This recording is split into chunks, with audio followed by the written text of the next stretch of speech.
parabenizar a Caixa de Assistência e a Comissão de Cultura, Esporte e Lazer, nas pessoas da Carol e da Verane, pela iniciativa do evento, pela organização do evento. Quero agradecer a todos os presentes, todas as pessoas que estão aqui presentes hoje, especialmente os palestrantes, né? Sibeli Amaral, Luciana Martuccelli, Jorge Antônio e Elisa Lucinda.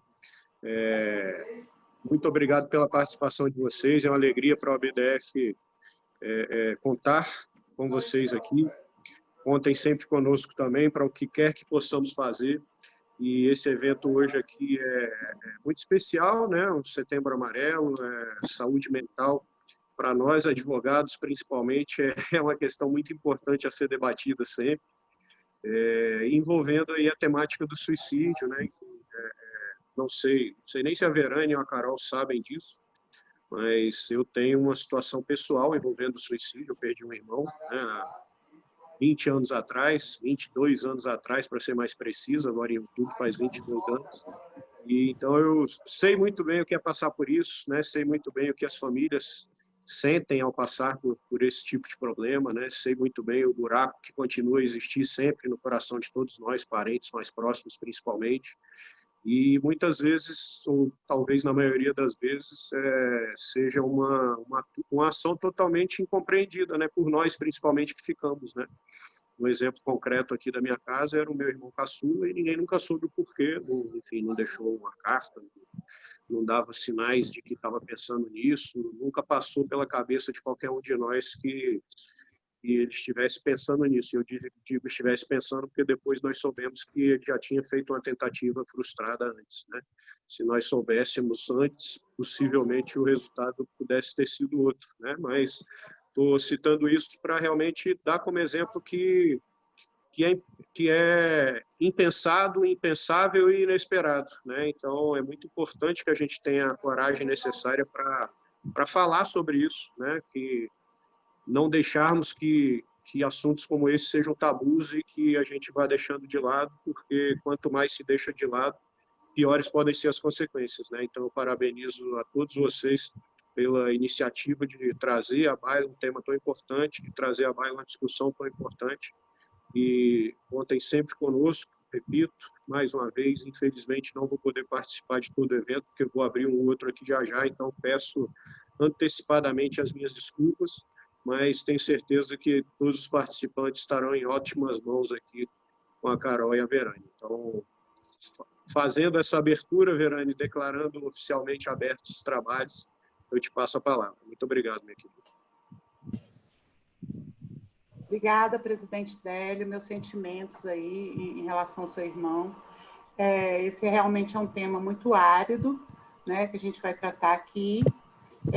A gente trouxe aqui a diretora e atrizes e um psicólogo para falar especificamente a respeito dessa questão de borderline e suicídio, né? A gente está trazendo como pano de fundo, né? Mas sem deixar de ter a questão principal, o filme Por Que Você Não Chora, da nossa diretora aqui do DF, Sibeli Amaral, as duas atrizes, né, tanto a Elisa quanto a Luciana, que fizeram parte do filme, e a temática do filme é exatamente essa: borderline, suicídio, prevenção ao suicídio, né? Esse filme foi selecionado para participar do 48º Festival de Cinema de Gramado. Então, assim, a gente já vai trazer o trailer do filme, né? Porque aí já é o início aí da tratativa da temática mesmo, tá? Então, Gabriela, você poderia já trazer aqui o trailer do filme para a gente, tá? Compartilhar conosco? Obrigada.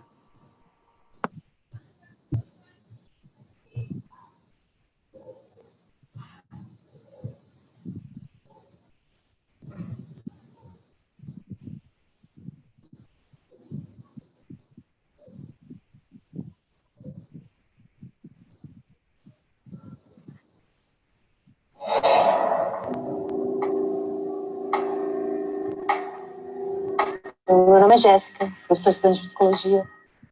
Não tem muito além disso. Vocês vão ver que as pessoas que estão lá não são tão diferentes assim de nós, não. A ideia que a gente tem delas vai mudar depois desse primeiro encontro e dessa primeira experiência. Será que ela também quer?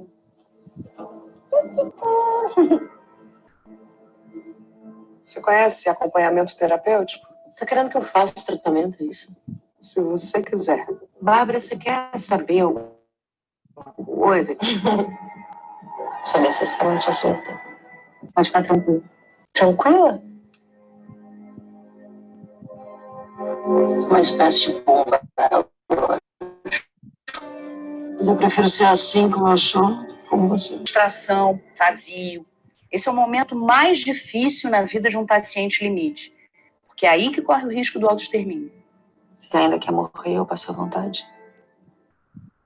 Só queria que tudo parasse. A vida acaba para todo mundo. Só uma questão de tempo. Passado! Escroto! Filho da puta! Ninguém pode te tirar desse lugar. Desculpa, mas essa garota não tem condições de realizar esse trabalho, não. Ela é uma pessoa à altura, uma pessoa mais inteligente, pelo menos. Some com esse show aqui!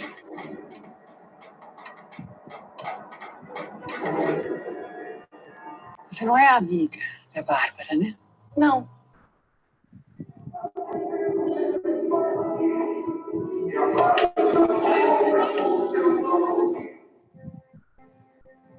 Ter vontade, querer alguma coisa, é um sintoma positivo, mesmo que seja morrer.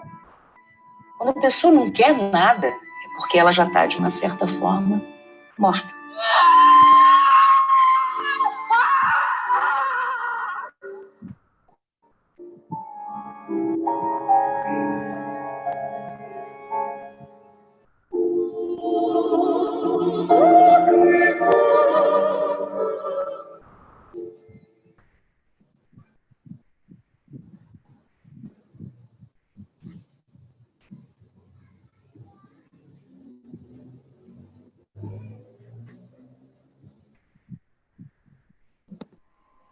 Gente, então, com a disponibilidade, como a gente já passou aqui o trailer, né, eu já passo já de imediato a palavra para a Cibele Amaral.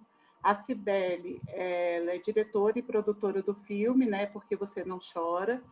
Ela é graduada em artes pela Escola Internazionale de Teatro de Roma e psicóloga também, de formação pela Unip. Né? Então, assim, desde já, gratidão, tá, Sibeli, por ter aceito esse convite para falar desse tema muito árido. Né? Eu assisti lá no dia 18, no Canal Brasil, o filme, tentei acompanhar ao máximo os filmes do Festival de Gramado. O filme me tocou muito, ele é muito, muito bom, eu fiquei muito feliz, porque ele é todo gravado aqui no DF, mas é um tema muito árido, muito tenso, e coloca a gente bem para refletir mesmo sobre essa temática bem difícil. Tá? Então, já passo a palavra para você e desde já agradeço, tá? Obrigada. Queria agradecer a vocês da OAB, a doutora Verrane, e, né, no seu nome, agradecer a OAB, agradecer o trabalho que vocês fazem também com a cultura aqui do DF, né, que vocês estão sempre aí apoiando a gente, isso é muito importante. E falando já do filme, hoje eu estava escrevendo uma crônica para a coluna da Maria Paula, que ela tem uma coluna no Correio Brasiliense, né? Gente, espera aí que meu WhatsApp fica gritando aqui. Deixa eu tirar ele. Pronto, tirei. E eu lembrei como foi que esse filme nasceu. Eu tinha esquecido. Então, eu falava para todo mundo que perguntou como surgiu a ideia do filme. Foi quando eu fiz o meu estágio no Instituto de Saúde Mental, mas, na verdade, não, foi antes. Na faculdade, a gente foi fazer uma visita a um hospital psiquiátrico aqui do DF. E a gente visitou a ala masculina e a ala feminina. E ali, a professora, que é, no caso, a Elisa, no filme, né? a gente faz aquela visita ao hospital psiquiátrico, que não era aquele do filme, que era um lugar mais tenso, né? E a professora avisa, a ala masculina é diferente da ala feminina. Então, a ala masculina, ela tinha vida, tinha visitas, tinha pessoas, né, entrando, saindo, e a ala feminina não. A ala feminina era... Você não sentia vida ali, né? É como se as mulheres estivessem mais abandonadas. E depois eu fiquei sabendo por alguns amigos que estão fazendo uma série sobre presídio feminino, que é a mesma coisa em presídios, né?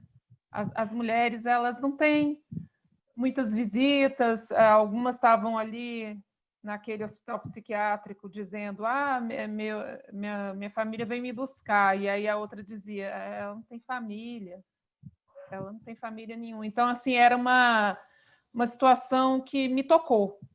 E aí eu voltei para casa e comecei a escrever sobre aquilo, e foi assim que esse filme nasceu. Depois vieram outras histórias, vieram outras questões que foram entrando, mas ele é um filme que fala sobre essa solidão da mulher, da mãe, né? Que às vezes muitas são mães que não podem nem pensar em morrer. Então eu ouvia também muitos relatos assim lá no Instituto de Saúde Mental. Então eu atendia mulheres que estavam com ideação suicida muito forte, mas que eu ouvi essas frases, né, que tá até no filme, né? Uma mãe não tem direito de morrer. Então, me tocou. Tudo aquilo foi me tocando e eu fui ficando gestante mesmo desse filme, né?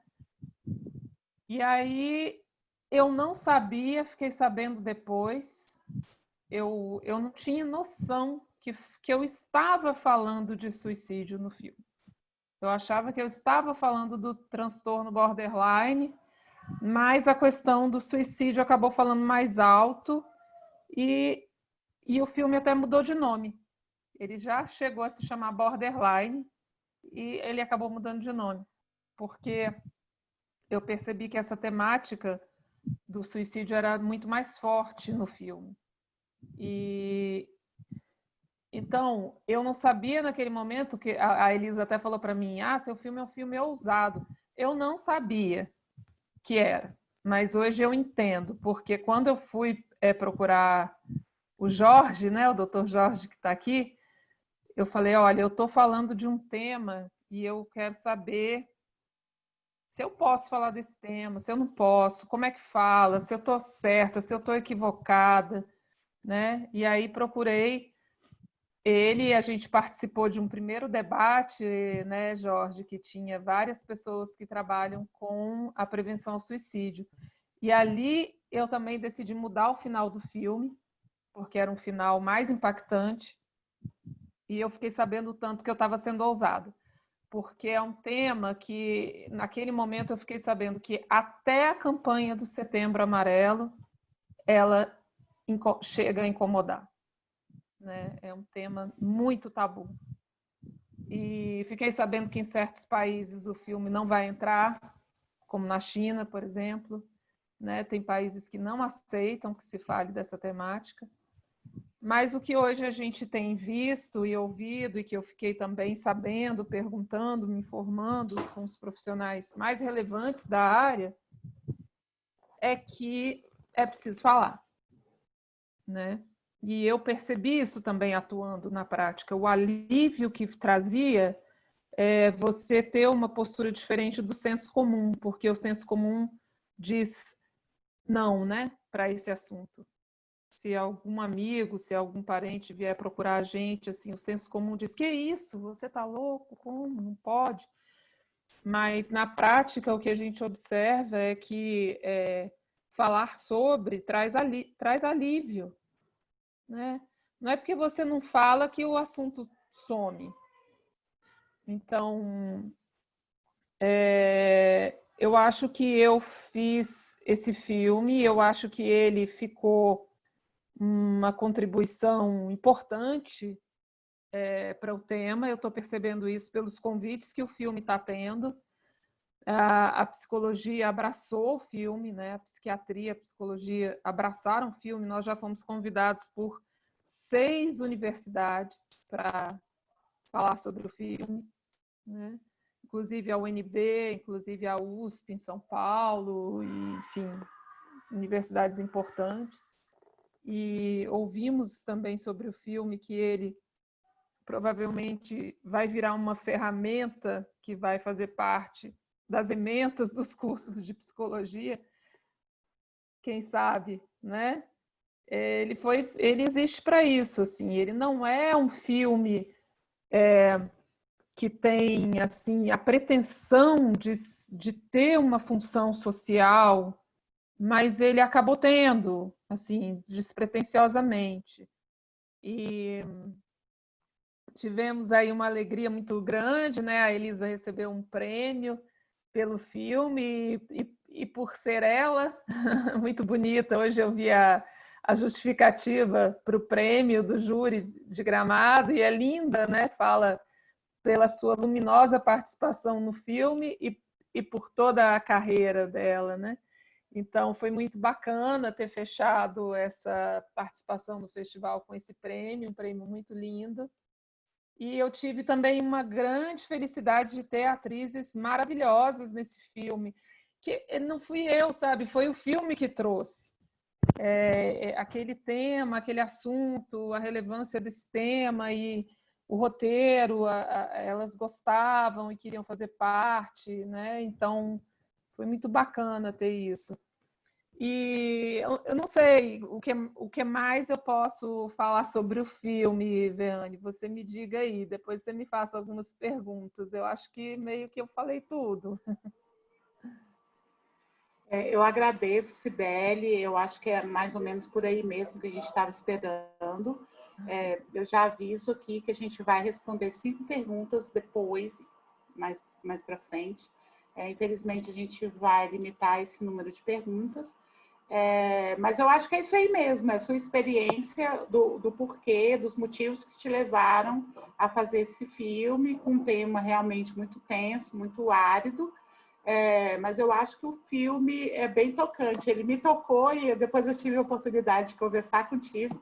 Eu não vou fazer spoiler do filme, mas ele me tocou no que você queria realmente atingir.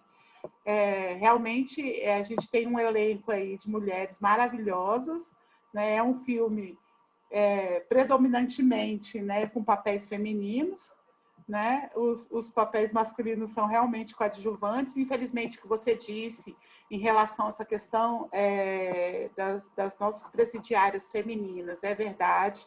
Normalmente, as mulheres são levadas ao crime por conta dos seus parceiros, né? Sejam eles maridos, namorados, noivos, e normalmente, infelizmente, também elas são abandonadas no cumprimento de pena. Poucas delas recebem visitas. Normalmente, né, elas também recebem as visitas, na grande maioria são das mães, né, mas elas passam por uma privação de visitas realmente nos presídios. Então, assim, me sensibilizou muito essa sua fala em relação especificamente a uma questão, né, das casas de tratamento, né, dessas questões de saúde mental, também terem esse tipo de... Eu não sei nem dizer a palavra, mas realmente das mulheres serem abandonadas nesses locais. É muito triste isso. E aí, de imediato, também eu já passo a palavra para a Elisa. A Elisa, ela dispensa maiores apresentações, né? Mas, assim, é um privilégio a gente poder tê-la aqui para discutir esse tema, que também é muito difícil, né? Mas a Elisa é atriz, ela é poetisa, ela é cantora, ela é jornalista. Bom, como você mesmo disse, né? A gente teve a grata surpresa e satisfação saber que ela recebeu o prêmio especial do Júri Popular no 48º Festival de Cinema de Gramado. Então, assim, muito bem-vinda, tá? Eu agradeço muito a sua disponibilidade de estar participando aqui com a gente desse webinar, tá, Elisa? A palavra está com você. Obrigada.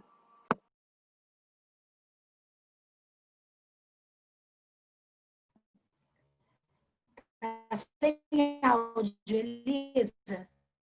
Está sem áudio.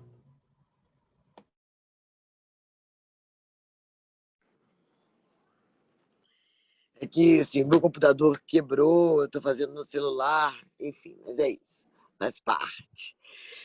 Mas então, meu boa noite, um prazer mesmo estar aqui, muito, muito me agrada, né, o motivo, mesmo sendo, o motivo é o filme, né, a gente está aqui, quem levantou essa conversa foi o filme, que contribui para uma coisa, uma saúde da sociedade, é uma pauta sociológica.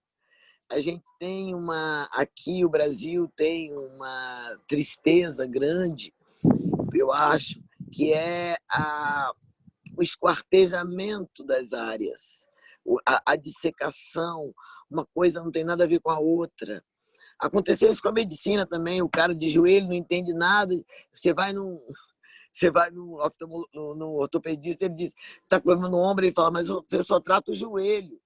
E é muito doido isso, porque tem um problema no joelho que desequilibra, que mexe com o todo. Então, eu acho que a gente tem isso na nossa sociedade. A gente gasta muito dinheiro combatendo o crime, combatendo numa política antidroga, né? A gente gasta muito dinheiro e mata mais do que uma overdose. As overdoses você tem em menor número do que os assassinatos, para que não se morra, entendeu? Muito doido. Então, o Brasil tem isso, não entende uma política de segurança que considere a formação daqueles jovens, oportunidades para aqueles jovens. Então, mais ou menos assim. E assim eu acho que se trata, e isso é levado ao cubo, essa ignorância é levada ao cubo, a saúde psíquica. Eu acho que tem uma ignorância, um tabu, uma mistura com moralidade, sabe, também, do ponto de vista moral, fere narcisicamente uma sociedade, uma família. Se tem um louco, né? O louco parece que expõe aquela família. E o assunto suicídio me chama muitíssima atenção, porque eu não gosto, eu sei que é uma indicação, não sei se é da OMS, eu não sei se é do nosso país, eu não sei, não sei, essa informação eu não tenho, mas essa coisa de você não divulgar o suicídio e tal, para que não produza mais suicidas. A grosso modo seria isso, eu entendi quando me explicaram, mas eu acho que é outro objetivo. O objetivo para mim é não expor o fracasso do modelo de civilização ideal que foi proposto, principalmente do ponto de vista capitalista. Eu acho que se eu exponho isso, se eu exponho esse ato, né, de você tirar a sua própria vida, se eu exponho que isso acontece muito nas classes que têm dinheiro, na classe mais rica, eu exponho uma falha de que dinheiro é que traz felicidade, uma falha nesse conceito. Eu sempre desconfiei disso, porque há formas suicidas menos objetivas na pobreza, né? O cara preto, pobre, humilhado, não vai passar a vida inteira comendo mal e nunca sendo valorizado pelo seu trabalho, sabe? Sempre desprezado pelo Estado, que não liga para ele. Então, ele se embriaga, ele se mata, ele morre de pressão alta, ele morre de se fuder, ele morre de se acabar, ele morre vítima do Estado que está sendo inconstitucional. Sacou? Então, tem essas formas de suicídio com atitudes autodestrutivas. Mas eu acho que a coisa da privação da vida oficial, assim, e eu conheço muito mais na classe média e na classe alta. Então, eu tenho essa desconfiança. Se eu estiver errado, por favor, me tirem me tirem dessa ignorância. Agora, outro dado que eu acho que o filme levanta, porque eu acho que a sociedade não toca nisso, porque também pode se falar de uma liberdade, se pode falar de uma doença e pode falar de uma liberdade. Eu quero viver só até aqui. Você não pode vir com argumento assim, olha, você tem Deus, não sei o que lá, não, mas eu não acredito em Deus. Eu quero dizer assim, que existe até esse aspecto.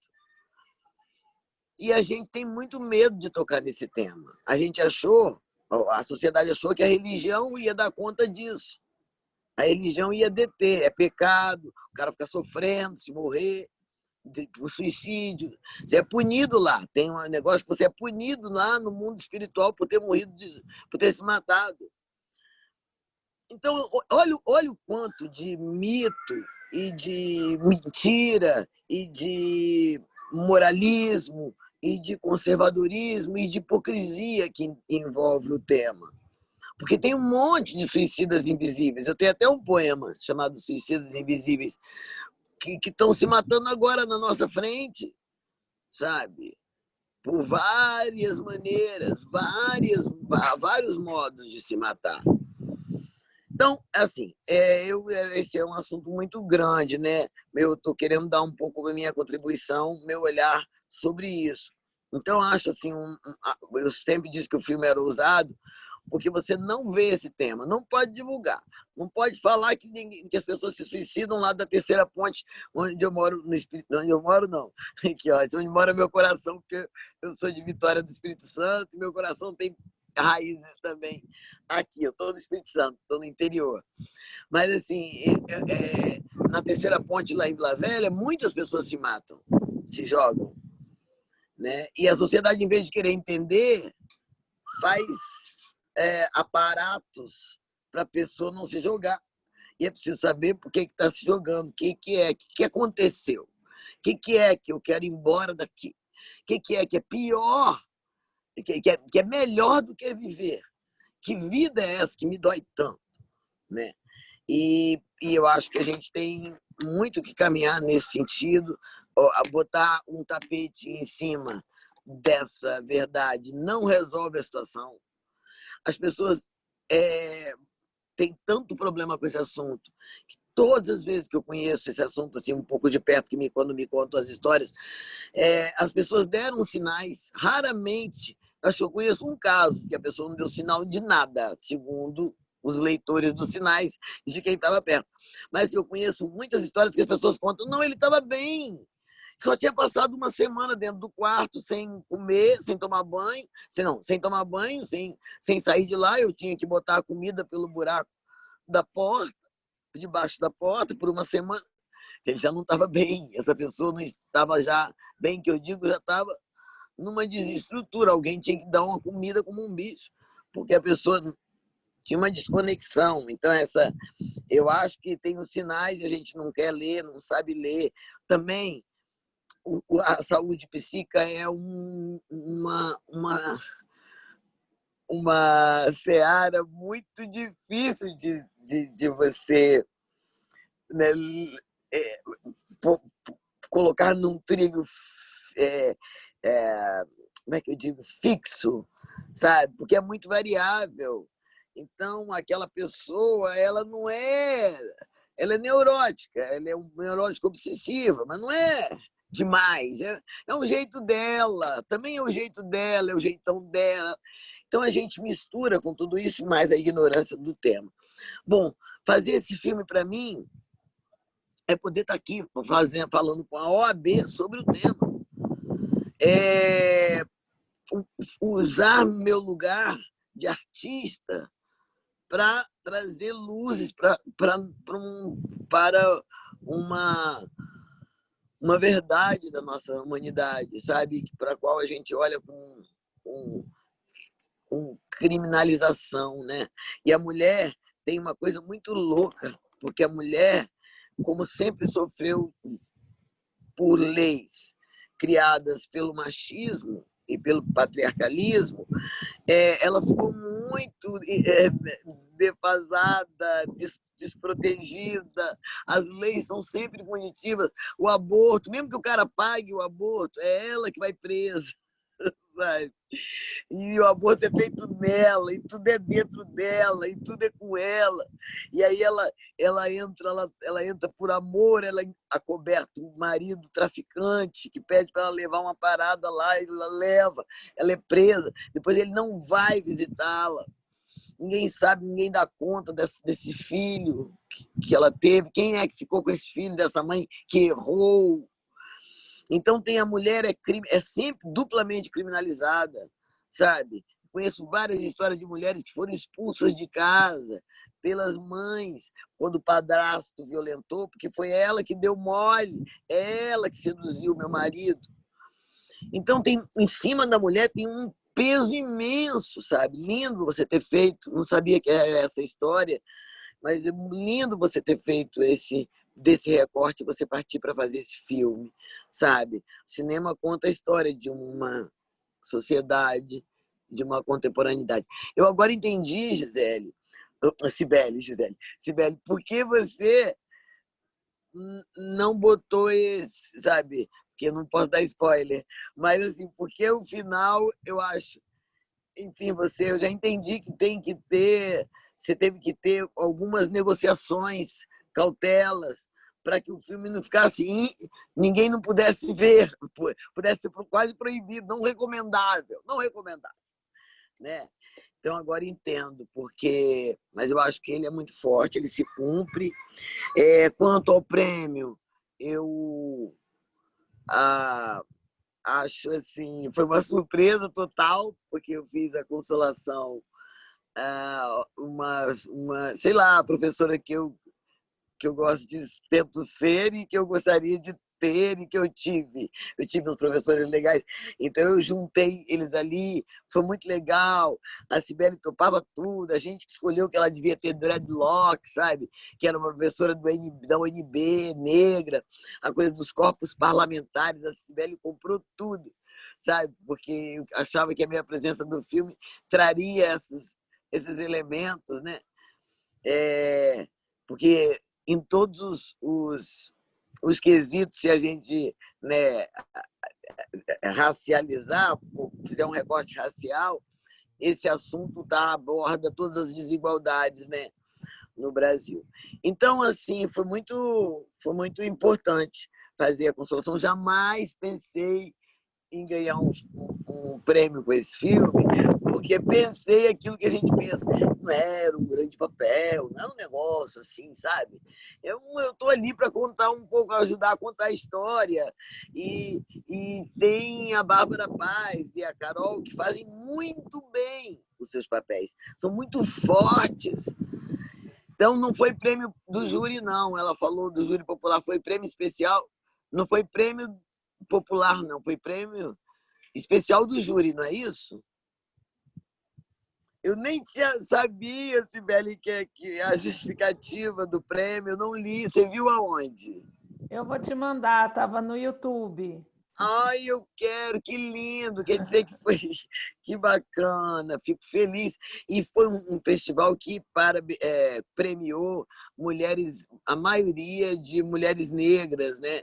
E isso é um assunto para outra live, mas há uma reparação histórica que eu acho, não foi por isso que acho que a gente ganhou, mas há uma reparação histórica do cinema a ser feito com o elenco negro, porque é uma casa grande, senzala ainda é sempre uma exceção e tal. Então, tanto que é a primeira vez que mais mulheres negras ganham prêmios, e é muito louco, porque sempre foi avassaladoramente o elenco branco e ninguém reparou. Né? E ninguém reparou que havia nisso uma grande desigualdade. Então, acho que apareceu mais produções e a gente melhores papéis. E por isso, acho que justifica esse resultado. E também acho legal que a gente tenha a presidente, tenha sido a Sabrina Fidalgo, a presidente do júri, que tinha esse olhar também, um olhar interessante, porque o olhar nosso do cinema também é um olhar ainda muito viciado, muito colonizador, né? Estamos ainda engatinhando, né? Bom, então eu não vou me enveredar por esse assunto, mas só porque para marcar, e acho que se alguém aqui, de nós todos, se alguém lutou, de nós todos aqui, lutou contra a desigualdade, sem considerar o recorte racial, a gente não lutou contra a desigualdade no Brasil. É simples assim. Então, esse tema sempre vai ser uma grande sombra, mas eu fico uma grande sombra assim, vai sempre estar querendo aparecer entre nós, porque ele existe. A questão do suicídio, por exemplo, me lembrou uma frase do Amir Haddad: o que dentro de ti te mata, fora de ti te salva. Então, há muitas pessoas muito incompreendidas. A gente tem uma educação que sufoca o ser humano. Não há sentido nenhum que a gente avance na evolução, vou finalizando, na evolução da civilização, que a gente avance e aumente o número de suicídios. Tem alguma coisa errada aí, muito errada. Porque não querer viver exige, revela muita coisa. Então, a gente tem nos países mais desenvolvidos também um grande número. Isso é assustador, tem alguma coisa errada. O que é? O que está doendo tanto, está fragmentando tanto esse cara? E eu estou muito preocupado com as nossas crianças.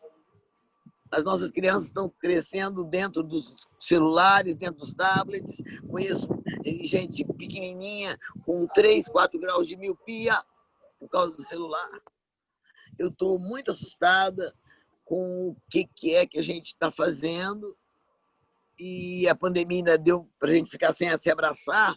Então, é muito sério. A gente tem que fazer uma contracultura de afeto muito forte para que a humanidade não fique tão desnutrida, porque a maioria das dores que eu vi se resume numa grande falta de amor. Em algum lugar, alguém quase morreu de falta de amor. Elisa, é isso que eu acho. Elisa, sem querer te interromper, já te interrompendo, porque para a gente passar para a próxima colega sua.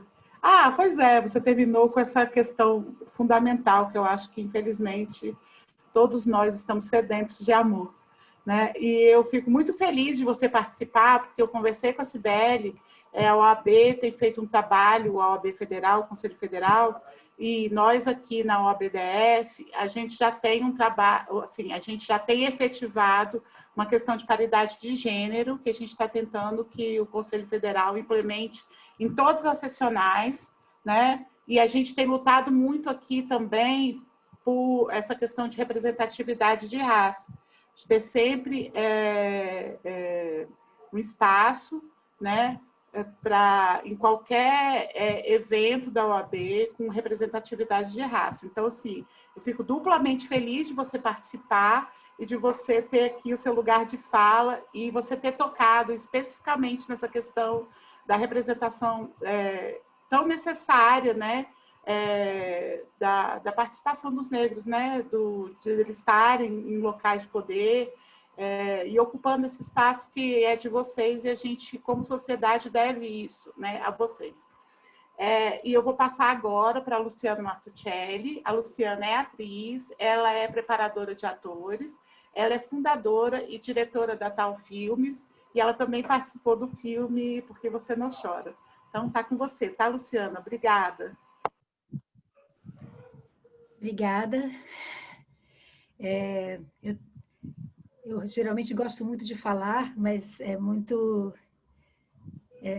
estou vivendo esse momento de conflito interno nesse exato segundo, porque eu vi Elisa Lucinda sempre expande a gente, seja como poeta, seja como posicionamento social, né? Porque a poesia dela nada mais é do que uma capacidade lírica impressionante de transformar coisas feias em coisas que dão empoderamento a quem ouve. Obrigada. Que lindo. Bem, então eu vou, já que a Elisa falou das coisas que eu acho que fundamentais serem ditas sobre a história e sobre a hipocrisia do país que a gente vive, desse patriarcado doente, eu vou falar de forma mais subjetiva e pessoal, para acrescentar uma outra ótica, já que Elisa trouxe o que eu acho que eu também falaria e que me move muito nesse tema. Então, eu vou falar que eu vou começar pela personagem, vou começar do específico para o geral, porque aí fica um ponto diferente. Bem, eu faço parte do núcleo doente do filme. Eu não faço parte do núcleo saudável, né? Eu faço parte de quem carrega as pedras no bolso e que nem atira e que, como diria a poeta, né? Se você não chora, elas viram câncer, ou coisa pior. Então, eu tive a oportunidade, como atriz, de trabalhar com a Cibele nesse filme, fazendo a mãe da protagonista, uma oportunidade generosa que somente uma diretora, preparadora de atores e que tem uma história como atriz, poderia dar para uma atriz como eu, me dar a oportunidade de composição, de construir um personagem fisicamente, até historicamente, politicamente diferente de mim. Então, eu mergulho naquele lugar sombrio, numa personagem que tem um peso quanto estrutura, enquanto dramaturgia, mas não tem dentro do filme uma contingência de cenas e de falas para que eu possa imprimir. Então, ela me deu uma oportunidade pontual nesse filme de dar vida a essa mãe, né, que é uma assombração, que não tem olhos, e que é a matriz visível no filme da doença, porque com certeza ela tem uma avó, que tem uma bisavó, que, como diria Elisa, é uma reparação feminina de mulheres, de uma constelação de maldição de ser mulher, cuja uma mãe perpetua semanticamente na outra mãe, nasceu mulher como eu, vai se fuder, né? Então, como romper essa maldição? A minha avó, quando eu era criança, dizia, mulheres não são confiáveis. Bom, pensa, o que é isso para uma menina de 7 anos, ouvir da sua avó, mulheres não são confiáveis, e tudo estava bem? Até que um dia eu perguntei para minha avó, então, você não é confiável? Porque um dia eu me toquei que a minha avó era uma mulher. E um dia eu me toquei que a minha mãe, além de ser minha mãe, era uma mulher, e um dia eu me toquei que eu era uma mulher. Então, eu não sou confiável? Eu perguntei para minha mãe. Então, seja semântico, seja explícito, nós carregamos esse peso, né? Esse lugar onde a mulher, ao longo da história, não teve tempo de espaço saudável de protagonismo existencial, onde ela, apesar de ter protagonizado discursos, artes, pensamentos, filosofias, psicologias, isso foi obnubilado, apagado pela história patriarcal. Então, as mulheres que vão nascendo em cada geração não contam com as migalhas no túnel para se encontrarem e terem reflexo do seu próprio espelho, terem reflexo de uma conquista anterior, psíquica, social, emocional, sobre ser mulher, né? Então, eu acho que esse é o retrato que eu sinto pesado no filme, para mim, que eu preciso transferir, né, nessa personagem, que é uma menina que tem, aos 14 anos, uma filha, num tipo de vida que ela não queria, e essa filha é levada, e ela manda essa filha para longe, ela, né, aquela cena do filme em que ela não quer nem ouvir o choro dessa criança, e depois ela, da forma dela, está lutando, né, da forma dela, ela está lutando, e a Jéssica carrega essa herança, e não consegue constelar essa doença de nenhuma outra maneira. E é muito surpreendente a maneira gentil, feminina, inteligente que a Cibele faz esse filme de forma magistral. É um filme em níveis de excelência, de execução de dramaturgia, de tudo que poderia ser para um tema tão difícil. A Cibele, ela é um filme que você fica com orgulho de ser de Brasília, mas é um filme que, né, se defende independente de qualquer tipo de adequação. E ela leva esse tema de uma forma surpreendente, porque ela leva o olhar para a borderline, né? Leva o olhar para a Bárbara e nos revela profundamente aonde está os problemas mais sérios, como a Elisa abordou aqui, né? Uma semana com comida debaixo da porta, está bem?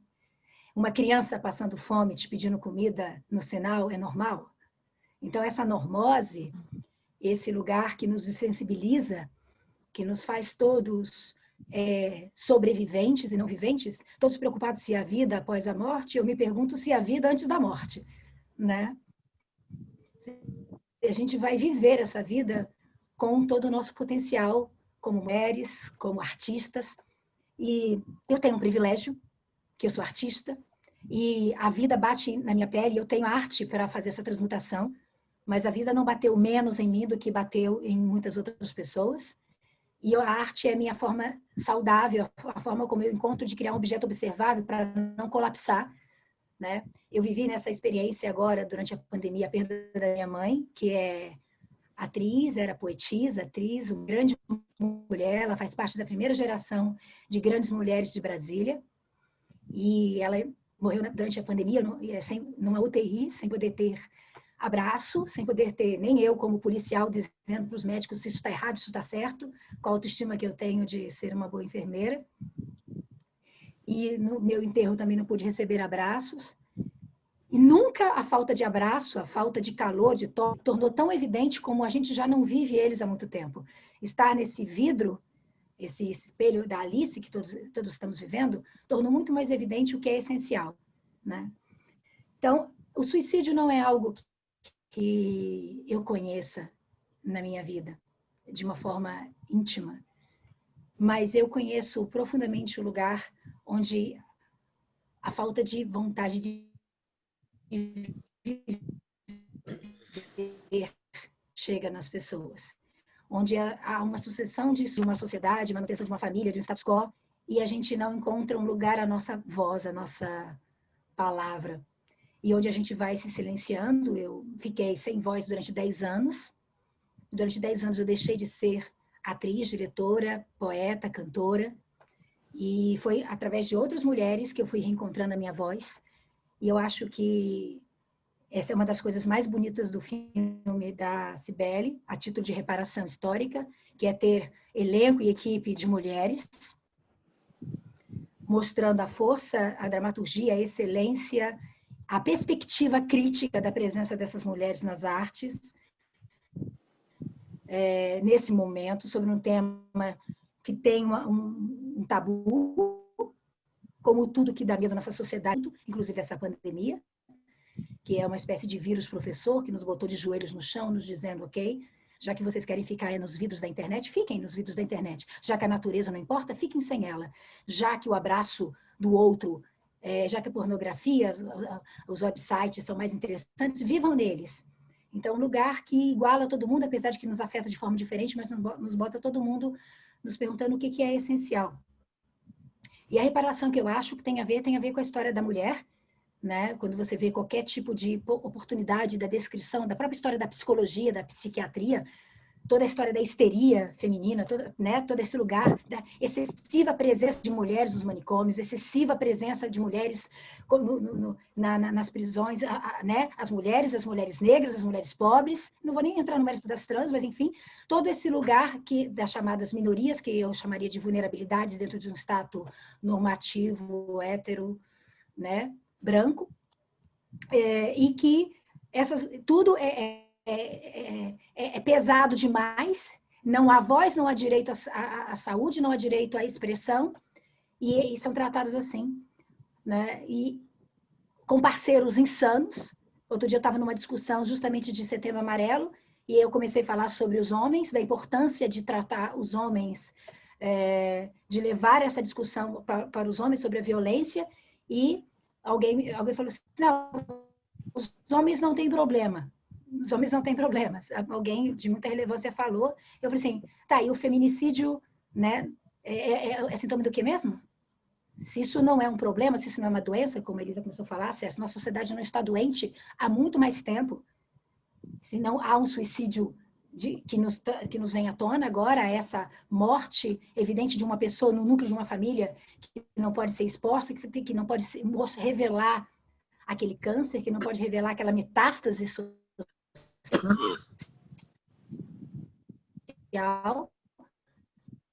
mas também há todo o suicídio de cidadania, onde nós não temos, afinal de contas, eu já peguei o Covid, né? Então eu não preciso me preocupar com o outro. Então há todo um lugar que o Setembro Amarelo acaba, mas que não pode ser adormecido e que ele não pode ser silenciado, e que eu acredito que não somente esse filme, mas qualquer tipo de coragem que alguém tem de mostrar que isso a afeta e tem a capacidade lírica, porque a gente agora vai falar de uma coisa que eu acho que é o fundamental sobre a arte, que é diferente do jornalismo, diferente das mídias sociais, onde ninguém aguenta mais ver nada, suporta nada, onde nós estamos na vida de forma binária e de forma determinante, onde quem não concorda comigo está errado, não é uma ameaça do meu senso de controle, segurança, aceitação, que eu tenho autoestima, uma estima medíocre, mas uma autoestima sobrevivente nesse espaço reducionista de não discutir nada, e que a arte tem essa capacidade absurda, numa sala de cinema, onde um filme como Por que Você Não Chora é projetado,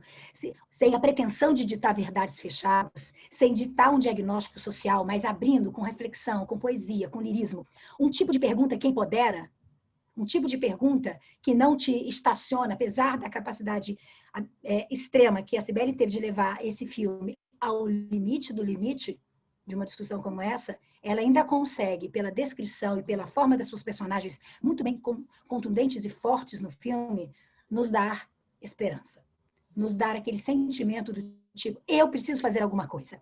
Sabe um lugar onde você é roubado, onde você não se sente chapado na cadeira e fala assim, o que eu posso fazer? É grande demais para mim esse tema? Eu sou essa pessoazinha, essa mulherzinha, essa artistazinha, esse advogadozinho, essa pessoazinha, não há nada que eu possa fazer, né? E, de repente, esse lugar onde a sua pequena parte começa, a revolução começa dentro de você. Quando você começa a perceber seu nível de aceitação, seu nível de sapo engolido, o seu tipo de não olhar para o outro, o seu tipo de normose, de acomodação, e principalmente o lugar onde você não olha para suas feridas, para o seu narcisismo, para suas dores secretas, como a personagem do filme é obrigada a olhar. Um lugar onde todos estamos na borda, todos chegamos na ponta da montanha e nos perguntam o que nos espera do lado de lá e o que nos espera dentro. Quando Hamlet fala ser ou não ser, nosso primeiro suicida da história, que não só quer morrer, como mata todo mundo, né? Ele mata todo mundo, porque ele não sabe tomar uma ação, então mata o elenco inteiro, mata todo, pai, mãe, todo mundo, por causa da dificuldade de agir. E eu acho que não se trata só de conversar a respeito do assunto, mas de como ele pode nos empoderar a uma ação, como, né, simplesmente arrombar uma porta, porque você precisa fazer uma ação. Eu tive que arrombar a porta da casa da minha mãe. E outras pessoas precisam, às vezes, arrombar outros tipos de portas. Uma porta psíquica de valores, um lugar onde você foi educado, castrado e colonizado dentro de um tipo de Disney, um tipo de sentimento de felicidade perfeita e onde a perfeição da vida, a vida extrema, está sendo convocada todos os dias e que você não percebe isso e você está perdendo a sua vida e pode perder as pessoas que você ama, além de uma sociedade que tinha tudo para evoluir, feita de homens e mulheres incríveis que existem nesse país, que precisam ser ouvidos, vistos e precisam que suas palavras, como as poesias de Elisa, como o filme de Cibele, como a produção de grandes homens formadores de opinião, precisam chegar às pessoas que estão sozinhas, tateando no escuro, precisando de espelho. É isso. Obrigada, Luciana. Eu recebi um pedido aqui pela Janete, que é a nossa cantora, a nossa soprano, e que é responsável pela trilha sonora, e ela me pediu uns 5 minutos de fala, e eu vou conceder, e aí logo após a gente passa para o Dr. Jorge, para ele fazer a análise, né, mais técnica sobre todas as falas, sobre o filme. Tá, Dá licença, Janete? só um minutinho.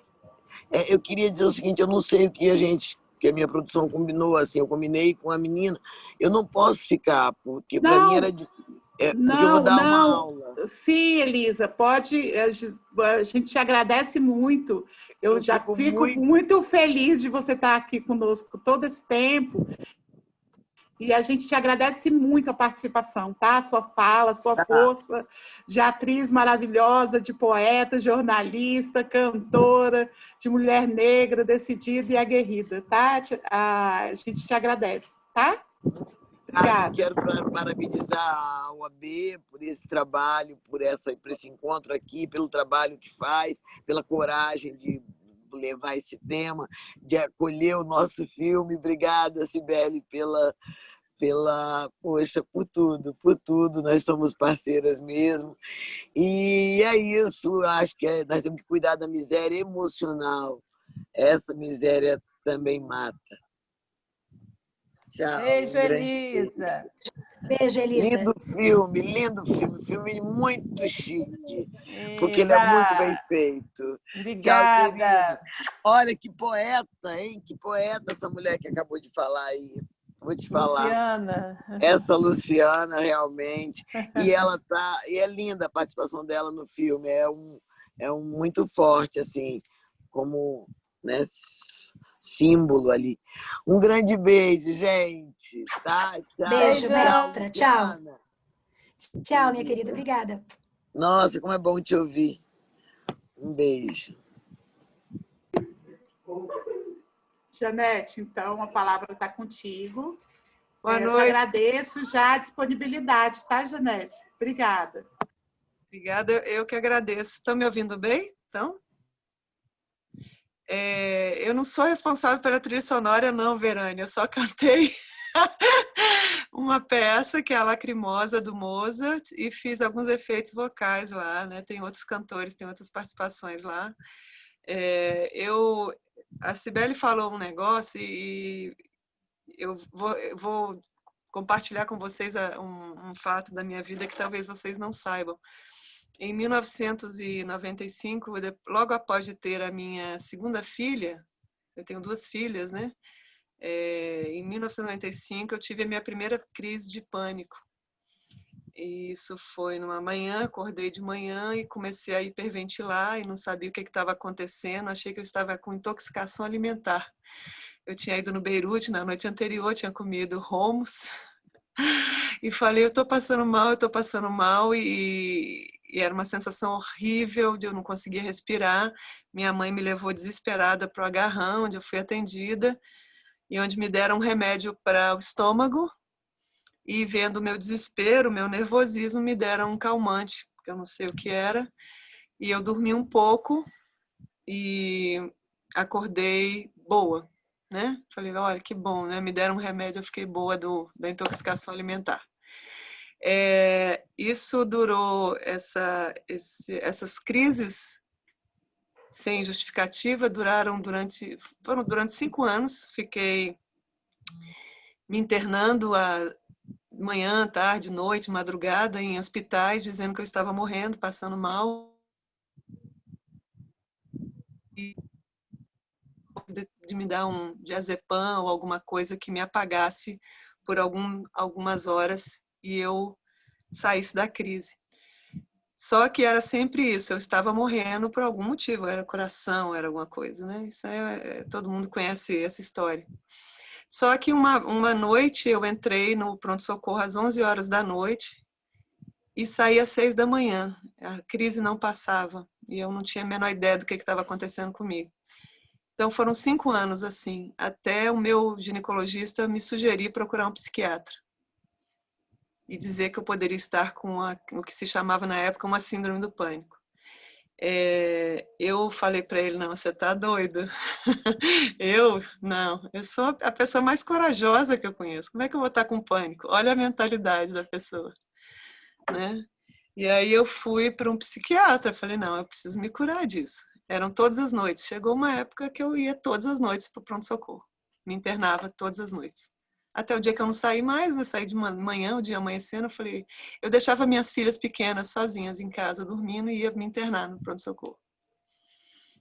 E isso tem 25 anos. Eu ainda sou portadora do transtorno do pânico. Entrei em vários tratamentos, saí de vários tratamentos. Tentei psicologia, tentei paroxetina, tentei várias coisas, mas como todas as pessoas talvez que enfrentam esse tipo de doença que não é visível, eu acho que esse que é o maior problema desse tipo de doença, as pessoas não veem a sua ferida está aqui, tá? Ou aqui. Eu fugia dos tratamentos, né? E em alguns momentos, nesses 5 anos que eu não sabia o que eu tinha, e depois também quando eu tinha crises assim, Cibele, eu pensava em morrer. Porque uma das características da síndrome do pânico, ou do transtorno do pânico, como chamam hoje, parece, é que você não sabe quando a crise vem.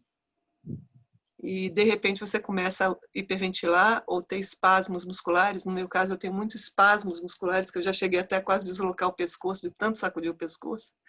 Eu já tive crises que duraram 3 dias. 3 dias. Eu emagreci 2 quilos em 3 dias, de tanto que eu me debatia na cama. E a crise não passava, e dá-lhe remédio, dá-lhe remédio. E agora há 3 anos que eu comecei um tratamento sério com uma psiquiatra da rede pública, do Agarran, e em 2017, por que eu comecei porque as crises nunca pararam, né? Eu sempre paliativamente cuidando dessa doença e meio que fugindo dela e com medo dela, né? Você tem medo de ter a crise, você tem medo. A sensação é horrível. E aí eu tive a depressão em 2017, depois de uma crise violenta em Olhos d'Água, subi numa cachoeira. Eu tive que ser internada no hospital, no pronto-socorro de Olhos d'Água, não, de Pirenópolis. E depois disso eu tive que realmente encarar um tratamento sério. E há 3 anos que eu faço esse tratamento. E 3 semanas atrás eu estava malhando com o meu personal trainer e eu entrei em crise. É uma coisa que eu não tinha há meses, entendeu? Mas, Cibele, o que me segurou esses anos todos foi exatamente o que você falou. Eu tenho 2 filhas e eu preciso cuidar delas, sabe? E foi nelas que eu encontrei força para viver. Porque a sensação da crise de pânico e da depressão é de você olhar no espelho e você falar assim, quem é essa pessoa? Essa não sou eu. Eu quero morrer. Eu quero morrer. E o que me segurou foram minhas filhas. E agora o que me deixou muito assustada também foi isso que você falou sobre a realidade das mulheres no HPAP. Já fui para lá também, numa noite, uma madrugada de crise, que eu não tinha medicação em casa. Eu fui para o hospital de base, eles não me receberam, disseram que não atendiam mais caso psiquiátrico. Fui no Agarran, não me receberam. E eu fui em crise para Taguatinga e fui tratada numa madrugada lá nesse lugar. Mas eu não sabia dessa realidade das mulheres. E aí você vê como a mulher cuida. Porque a mulher, por mais problemas que ela tenha, por mais ocupada que ela esteja, ela vai naquela ala masculina ver o seu marido, ver o seu filho, ver o seu pai. E vai no presídio também. Ela não abandona os seus, né? E a mulher, coitada, não é cuidada, é abandonada. Eu ainda não vi o filme, não sei se eu vou ver, Cibele. Talvez eu não consiga assistir. Eu tenho muito medo de ver. Eu sou muito suscetível. Mas para encerrar minha fala, eu só queria dizer que um amigo psicólogo disse que um dos motivos do transtorno do pânico é a criança que não é cuidada na infância, que não tem a proteção, que não tem um pai ou a mãe que quando ela está triste, quando ela está com problema, quando ela está chorosa, quando ela está carente, encosta nela e fala assim, eu estou aqui, pode contar comigo. Eu não tive isso. Tive pais maravilhosos, mas eles, por causa da época que eles viveram e da criação que eles tiveram, eles não sabiam a importância de abraçar. Eu nunca abracei minha mãe até os 40 e poucos anos de idade. E foi muito estranho quando eu abracei, porque a primeira reação dela foi ficar toda tensa. Ela nunca tinha me abraçado. E meu pai foi muito ausente também. Então hoje eu entendo que talvez tudo isso que eu vivi, essa ansiedade exagerada que levou ao pânico, foi simplesmente falta de amor, como falou a Lucinda. Falta de amor na infância. E isso está cada vez pior, porque as pessoas estão se isolando nos seus tablets e celulares, né? Mas é isso, eu só queria compartilhar isso, é uma parte da minha vida que eu acho que vocês não sabiam. E sua fala da Lucinda me tocaram e me deixaram à vontade para partilhar isso. Vamos lá. Obrigada, Janete, por compartilhar. Eu realmente não sabia, acho que a gente tem que conversar. É. E o Jorge está te ouvindo aí, ó. Ele vai falar agora. É verdade. É, gratidão, viu? Gratidão, viu, Janete, por você dividir com a gente essa sua experiência tão tocante. Eu confesso que eu sou bem sensível, já me sensibilizei muito com todas as falas que a gente teve aqui. Realmente isso é um tema muito difícil.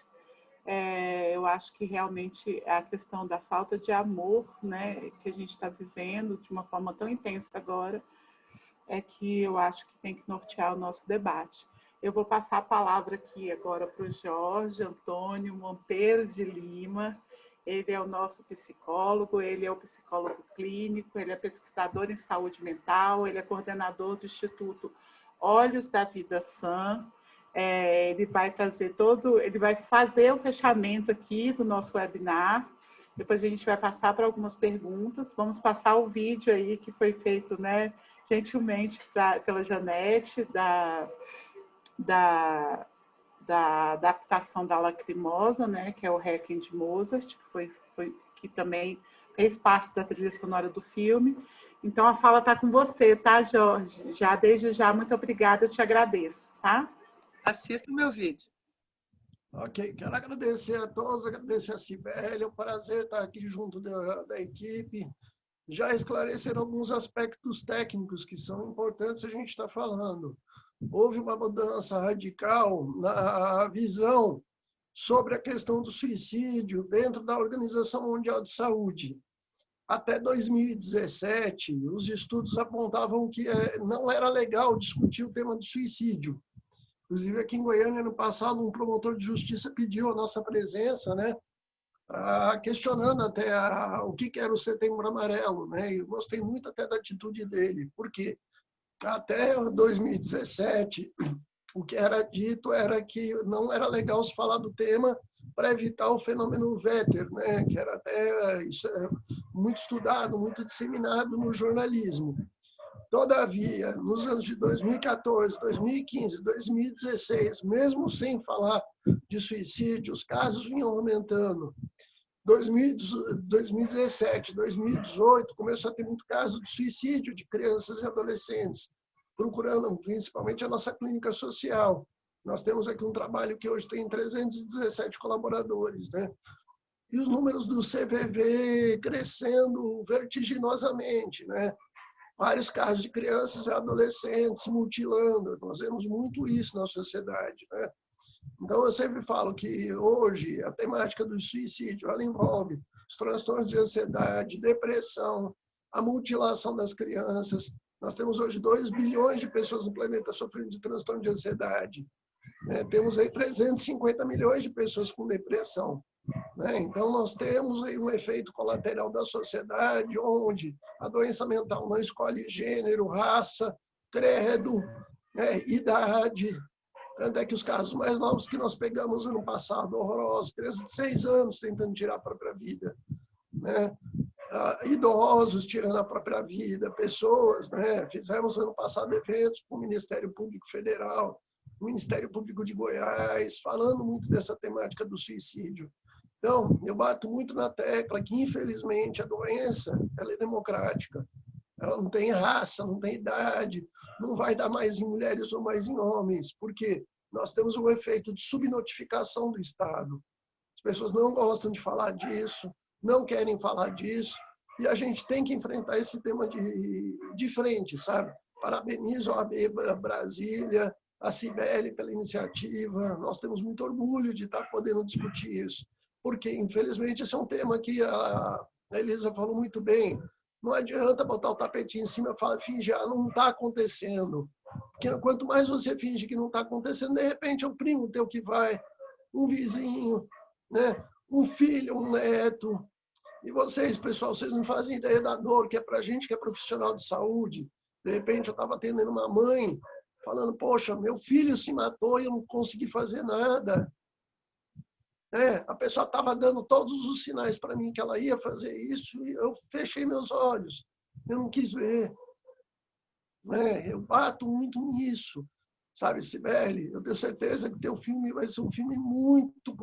Você já viu a repercussão que gerou na área de saúde, sendo que ele nem foi lançado ainda direito. Imagina quando for lançado, porque você botou o dedo na ferida e rodou, né? Nós, né, vocês que são operantes do direito, né, nós temos que ter coragem de falar desses temas, sim.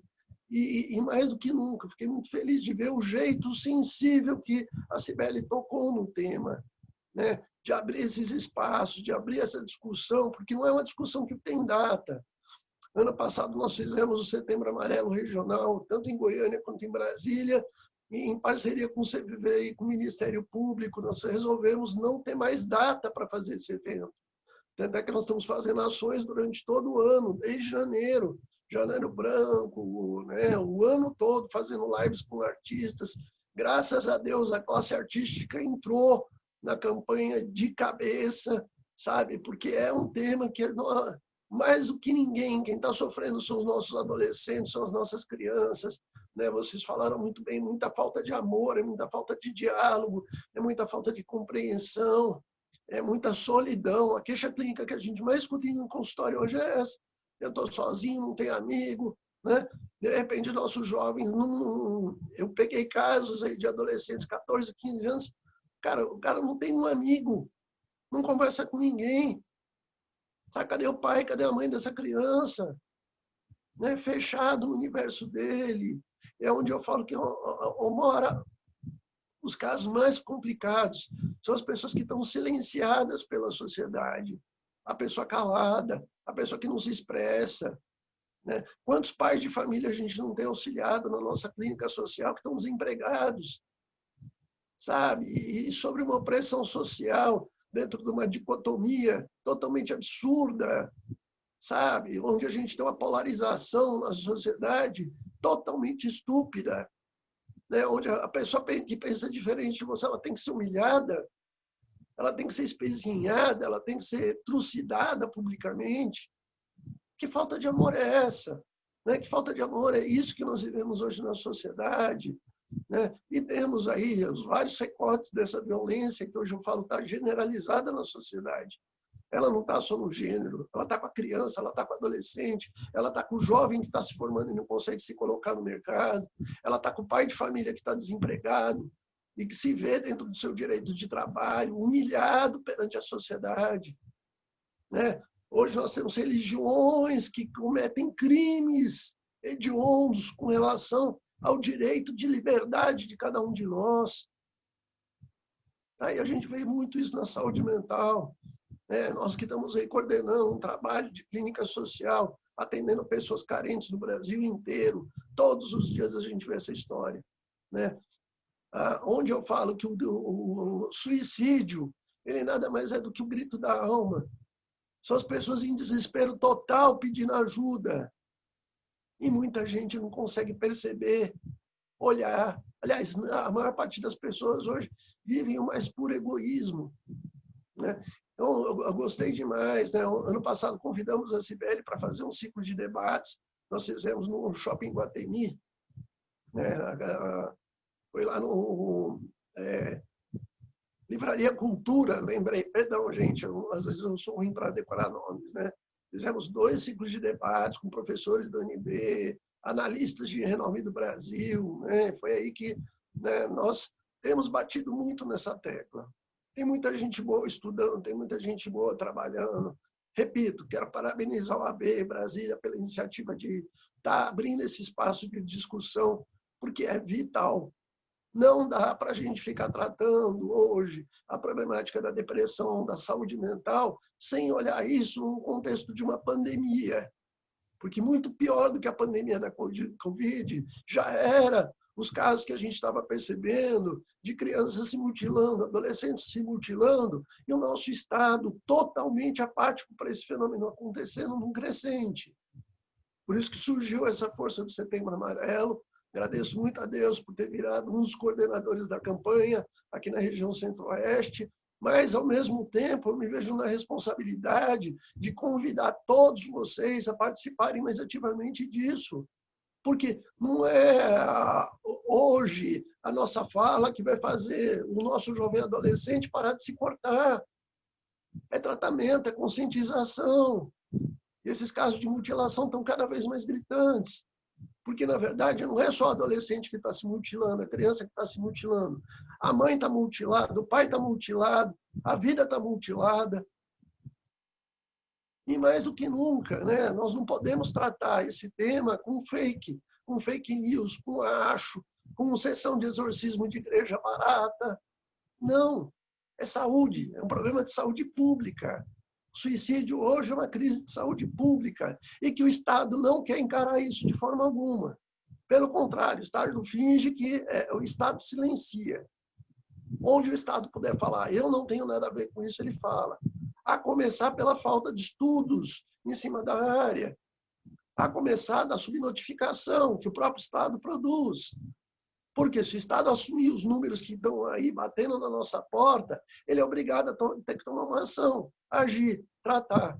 Então é mais fácil fazer um processo natural de negacionismo, jogar os números para baixo do tapete, deixa a coisa estourar e depois a gente vê como faz isso, né? Cada um se vire com o seu problema. E, de fato, não.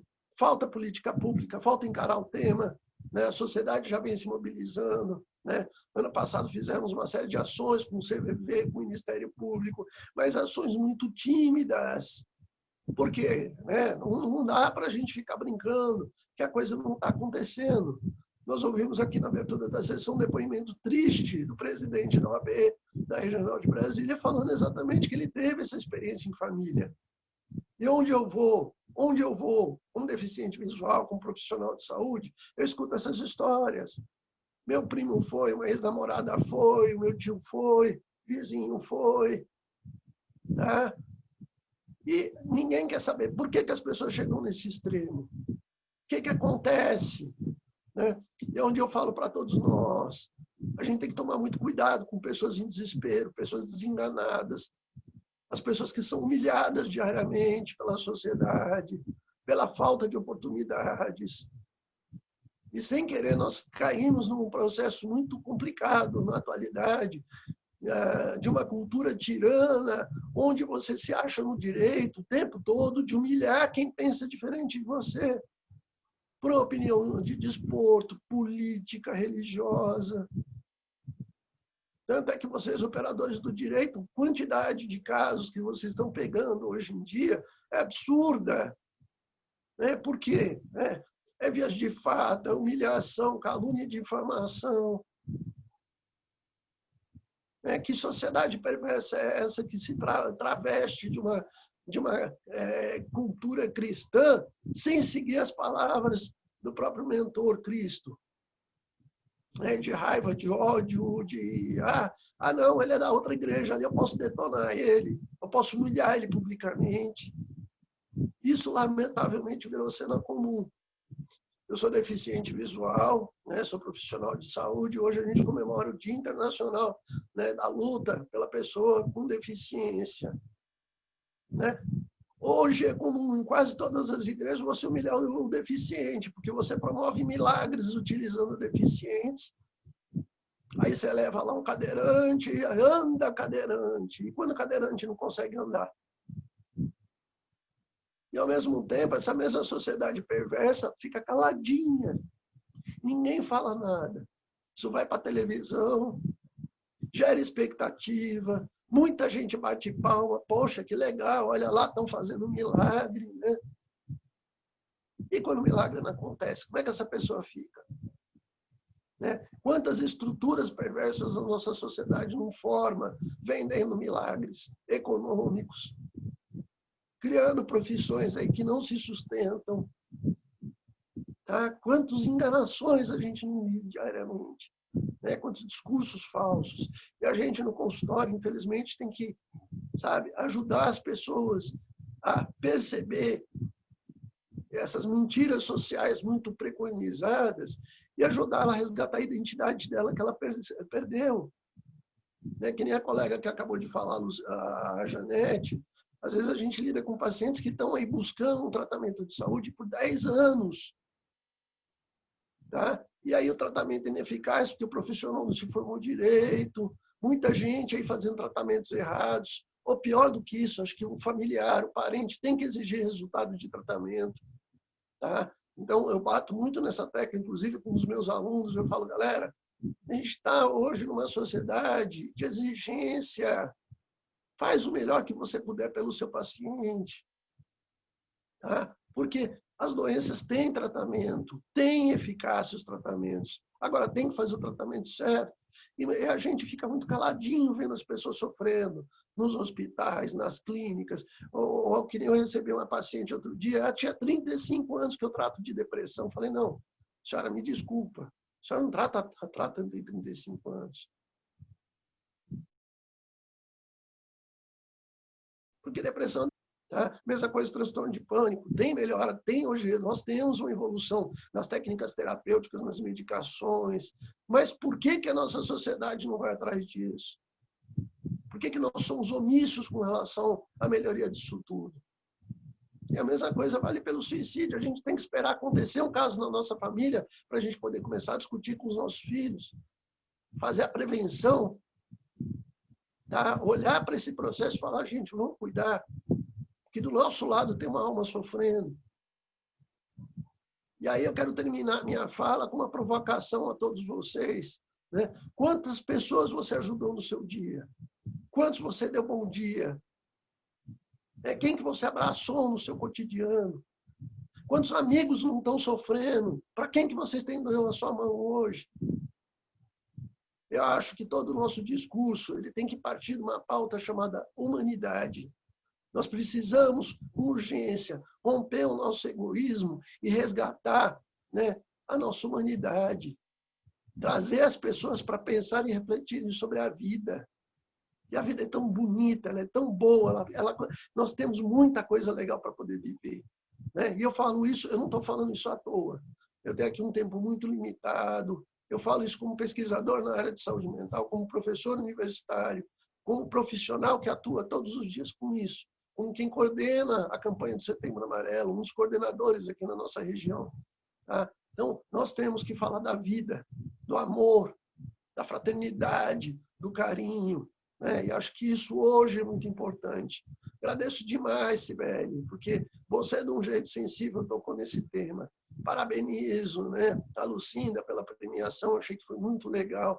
Se bem que acho que muita gente aí do filme merecia prêmio, porque eu acho que é um filme que vai ficar para a história. Eu não tenho essa certeza. Porque, mais do que nunca, ele pegou de um jeito poético uma questão que é a ferida da nossa sociedade na atualidade. Obrigada, Jorge.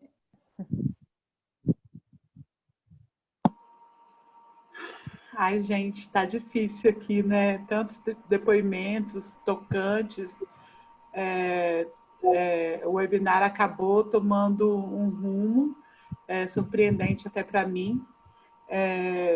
A começar, como disse o Jorge, pelo próprio depoimento do presidente Délis, de partilhar conosco uma experiência, né, familiar de um suicídio de um irmão. Esse realmente é um tema muito difícil, mas que leva as pessoas a se abrirem, né, e dividir conosco as dores, né? E isso é muito emocionante. E quando uma pessoa consegue partilhar uma experiência própria, é porque é um espaço de acolhimento que a gente está tendo aqui, né? Então, eu tenho muita gratidão por todos esses depoimentos, por todas essas falas. Eu sempre falo que desde março a cultura tem me dado muito, eu agradeço, né, as experiências que eu vivo diárias com muita gente da cultura, porque vocês são sensibilidade à flor da pele, vocês têm me ensinado muito. Então, eu tenho uma gratidão enorme e eu falo que eu tenho uma felicidade enorme de poder estar presidindo a Comissão de Cultura, Esporte e Lazer da UABDF. A gente tem aqui uma imensidão de fazedores de cultura que têm me ensinado diariamente. Eu tenho aqui duas falas, né, que me tocaram muito, da Elisa, no sentido de dizer que a gente vive uma miséria emocional muito grande, do Jorge, falando que realmente que o suicídio é um grito da alma, e eu acredito nisso. Eu vou passar agora a palavra para a Carol, para a Carolina, que é tesoureira, né, diretora tesoureira da Caixa de Assistência.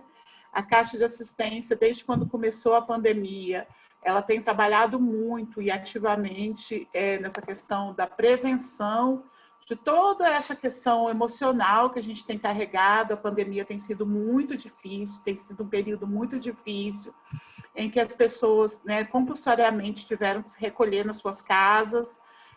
A gente está tendo, né, um aumento muito grande da violência doméstica, familiar, em todos os âmbitos, não é só com mulher, são com crianças, com idosos. A gente tem tido, infelizmente, um crescimento muito grande do divórcio. Eu sempre falo que, infelizmente, as famílias, por falta de tempo, não se reconhecem mais como pessoas, né? E a gente, por ter sido compulsoriamente colocados para conviver, né, uns com os outros, a gente, às vezes, tem tido uma dificuldade, né, de reconhecer o marido, dos filhos, os filhos aos pais, os irmãos. Então, assim, mas a OAB tem tentado contribuir muito com isso. Eu vou passar a palavra para a Carol, para ela dizer a forma que a Caixa de Assistência tem trabalhado essas questões aqui, tá? Obrigada, Carol. Está com você. Boa noite. Obrigada, Cibele, Marcicelli, Jorge, Janete. Foram incríveis as falas de vocês. Eu fiquei extremamente emocionada desde o início com a fala do presidente Délio, passando por cada uma de vocês. A Juliana comentou aqui no chat que o Conselho Federal da OAB edita anualmente a cartilha mental, saúde mental da advocacia, e realmente é um trabalho que o Conselho Federal tem feito. Mas a saúde, para a gente, na nossa gestão, é uma questão muito cara. Então, nós focamos a gestão da Caixa de Assistência na saúde esses 3 anos. E esse ano a gente está voltado muito para a saúde mental, principalmente por conta da pandemia. Nós temos feito atendimento gratuito para todos os advogados, nós criamos grupos de gestão de estresse que funcionam mentalmente, nós temos feito acolhimento individual online, nós temos psicólogos presenciais que também fazem o atendimento e pretendemos continuar com esse trabalho. Tivemos essa live hoje, temos tido uma sequência de lives e matérias sobre saúde mental, inclusive depois de amanhã nós vamos falar sobre a importância da atenção primária na saúde mental, porque a gente acredita também em um tratamento holístico. Não adianta tratar só, como a Janete falou, foi um ginecologista que indicou que ela fosse ao psiquiatra. Então, na Caixa de Assistência, a gente tem buscado acompanhar os advogados por meio da atenção primária, encaminhando ele para os profissionais, inclusive para o psicólogo e para o psiquiatra. E vamos tratar mais disso na quarta-feira. Obrigada por terem participado, foram incríveis as falas de vocês. E eu vou retornar a palavra para a Verane. Obrigada, Verane. Obrigada, Carol. A gente agora vai disponibilizar aqui o vídeo que foi feito pela Janete, né? A soprano Janete Dornelas, acompanhado pelo pianista Rafael Ribeiro, que fizeram gentilmente aqui um vídeo da adaptação, né, da Lacrimosa, do Requiem de Mozart. Eu vi agora aqui, vamos lá. Gabi, você está nos ouvindo? Porque a Gabriela que vai passar aqui, compartilhar o vídeo com a gente, mas deixa eu ver aqui, porque ela tinha caído aqui, vamos ver se ela volta. Deixa eu ver aqui com ela, porque se ela não voltar, a gente vai mudar um pouquinho aqui o nosso roteiro. E aí, a gente não teve muitas perguntas, tá? A gente teve uma aqui do nosso conselheiro Bruce, perguntando aqui a respeito se a falta de querer é sinal de morte, né? Eu acho que talvez a pessoa mais indicada para responder isso seja o Jorge. E depois teve uma outra pergunta que eu acho muito importante, Cibele, que perguntaram aqui onde o seu filme vai poder ser visto. Né? A gente teve a transmissão no dia 18 pelo Canal Brasil do seu filme, junto com outros filmes do Festival de Gramado. Eu acho que eu já tive uma notícia que ele está aí até não sei que dia no stream do Globoplay, mas seria interessante que você partilhasse com a gente essa questão aí, da onde a gente pode assistir seu filme, tá? Então, assim, eu vou passar para o Jorge, enquanto a Gabriela volta, porque aí a gente vai encerrar o nosso webinar, então, com o vídeo da Janete. Jorge, você acha que falta de querer é sinal de morte? Sim, e na verdade a gente vem lidando hoje com um problema gravíssimo na nossa sociedade, que, final de 2018, nosso IBGE soltou um dado da geração neném, que são dos jovens de 35 até 15 anos, que não trabalham e não estudam. Se você for perceber hoje na sociedade, tem muita gente que está totalmente apática para a vida. Aliás, eu brinco muito que tem muito vivo que até agora não encarnou. São pessoas apáticas, sem vida, sem... Inclusive no filme, a personagem Jéssica retrata um pouco disso. Você percebe que é uma pessoa que não tem amigos, não sai, não vão ser spoiler também, velho, aprendi. Tá? Mas cadê a vida? Cadê a alegria? Cadê o tesão? Cadê o... Por isso que, inclusive, o mote da nossa campanha é esse aqui, ó, pela vida. Sabe? Cadê a vida das pessoas, né?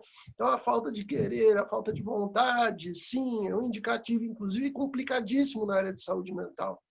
Isso é um elemento para nós, diagnóstico de algum transtorno pode ter se instalado, né? E nós somos seres de tesão, perdão pela palavra, mas a palavra é essa mesmo.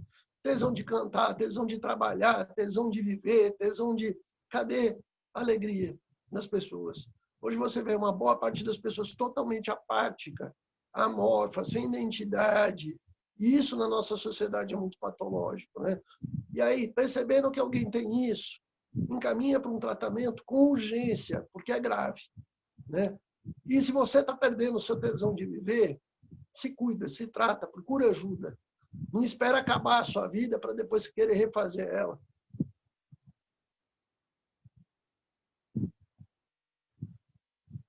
Obrigada, Jorge. E Cibele, como já tiveram muitas participações aqui do seu filme, onde a gente vai conseguir assistir, como que vai ser aí a disponibilidade do filme? Então, a gente fez essa única apresentação, ele não ficou disponível para streaming, não. Ele foi uma única apresentação no Canal Brasil, como se fosse uma sessão mesmo do festival. Como não pôde ter o festival, foi uma sessão. E foi muito lindo ter sido assim no Canal Brasil, né? Porque deu a possibilidade de pessoas assistirem no Brasil inteiro, foi muito legal. Agora, o filme ele vai ser lançado comercialmente. A gente está estudando o como, porque com a pandemia a gente não consegue colocar ele nas salas de cinema. Então, a gente vai ver, estamos em negociação para vender ele, né, para streaming ou TV aberta, a gente está com algumas negociações, mas vai ser em breve. E aí eu aviso para todo mundo, pode deixar que eu vou fazer muito barulho, é só se vocês lembrarem o título do filme, que aí vocês vão poder ver. Tá bom? Eu assisti o filme, né, dia 18, porque todos os filmes que passaram, acho, no Festival de Gramado foram disponibilizados no Canal Brasil, né, naqueles dias. Eu posso dizer para vocês que o trailer está muito bem feito, porque ele coloca, assim, de uma forma bem interessante, né, uma condensação bem pequenininha do filme. O filme, realmente, ele toca de uma forma muito sensível, esse tema muito difícil. Eu fiquei feliz por ele ser todo gravado aqui no DF, né? Só tem algumas cenas que são da cidade do interior, né? Mas eu nasci aqui no DF, né? Então fico muito feliz de ver o DF retratado em película cinematográfica. Fiquei muito tocada com o filme, fiquei assim muito feliz, né? Se a gente pode dizer assim, de uma certa forma, num tema tão árido como esse, de ter visto grandes mulheres, né? O filme ele trata de uma questão dessa questão borderline e ali suicídio, uma temática de uma perspectiva muito feminina, né? E abrangendo várias idades, né? Porque a gente traz à tona aí mulheres das mais diversas idades. me tocou muito, eu também não vou fazer spoiler, a parte ali da irmã da Jéssica, né? Porque tem uma criança também ali no filme.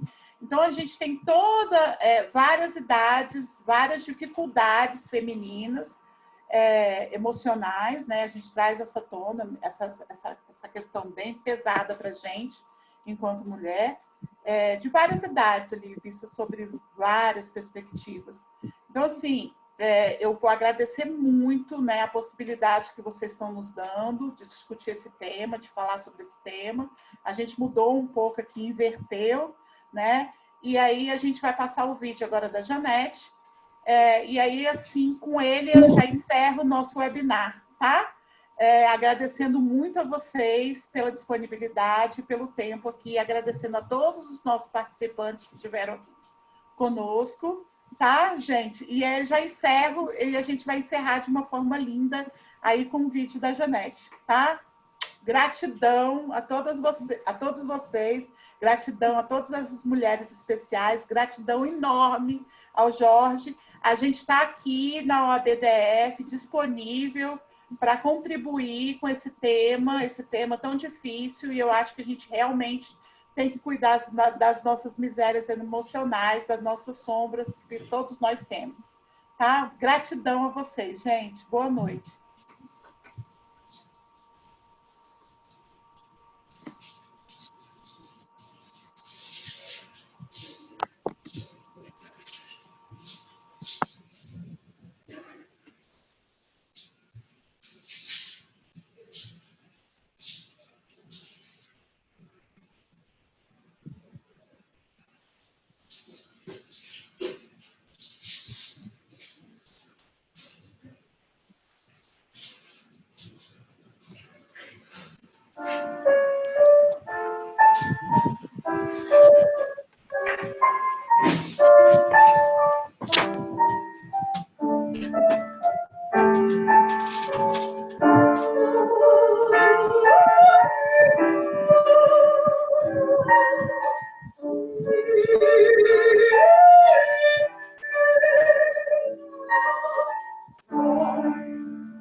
Que lindo. Bravo, Lindo. Janete, dessa forma Magnífico. aí, tão especial. A gente encerra o nosso webinar, agradecendo a todas as pessoas que estão conosco até agora, agradecendo a você, Cibele, a Janete, a Luciana, ao Jorge, a Elisa, que passou por aqui, ao presidente Délio, a Carol, a Gabriela, ao Arthur, todo mundo que contribuiu aqui com a possibilidade desse webinar. Tá, gente? Boa noite. Enfim, né? Sigamos aí podendo partilhar o amor a todo dia e em pequenas doses que no final vai se transformando em grandes doses, né? Muito obrigada, tá, gente? Boa noite. Obrigada, Verane. Boa noite. Abraço, abraço, abraço. Muito obrigada. Parabéns, Janete, lindo. Obrigada, Beli, gente. Irane, muito Tchau. obrigada. Noite maravilhosa. Parabéns, Cibele.